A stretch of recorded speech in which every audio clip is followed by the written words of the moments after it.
Muraho nshuti bakunzi ba MB Media TV.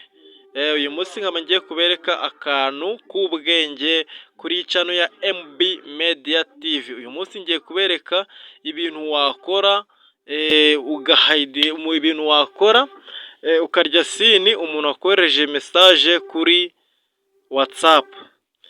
Mboneraho kwibutsa wowe utarakoze subscribe ukore subscribe. Wowe utarakoze like ukore like kugira ngo tuze tubana mu bindi biganiro bizakurikiraho. Nk'uko nababwiye rero tugiye gutangira mbereke uburyo bikorwa step by step.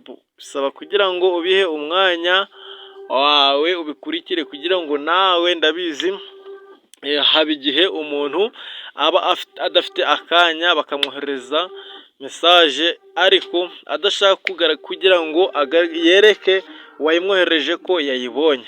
Ikintu tugiye gukora, turaje hano kuri WhatsApp bisanzwe dutegereze, noneho niturangiza urabona nk'uyu muntu yanyandikiye ubutumwa, ntabwo nshaka kugira ngo amenye ko yabubonye. Turazamuka aha hejuru hari search, aho basacingira. Ngiye kurya sini nk'umuntu bita Savio.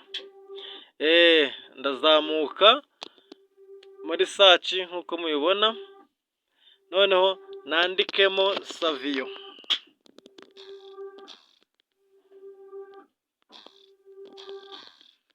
Urabona ko namubonye, nemeze. Urabona ahangaha biragaragaye nayisomye, ariko we nayireba arabona ko ntasomye SMS ye. Nawe bikore urebe, nubona bikunze wanyandikiye muri comment, kandi nubona bidakunze unyandikire ndagusubiza. Sawa, ugire ibihe byiza.